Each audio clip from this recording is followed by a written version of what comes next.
Good morning mga katsang. So ito nga yung view dito sa labas ng accommodation namin. Bali ito yung accommodation namin. And ito yung makikita mo dito. Bali split duty nga tayo ngayong araw. Papasok tayo ng 8 AM. Uwi tayo ng 11. Then babalik tayo ng 6 PM.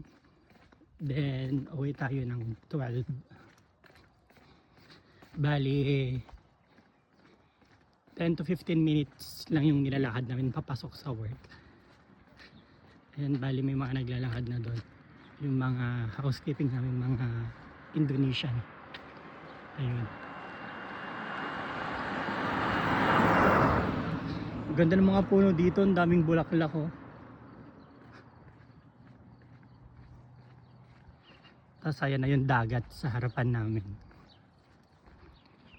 Ito yung South Beach o yung Red Sea.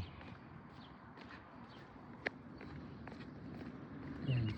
Tapos itong mga tiyang mga malunggay, itong mga to ditong malunggay parang halaman lang sa kanila.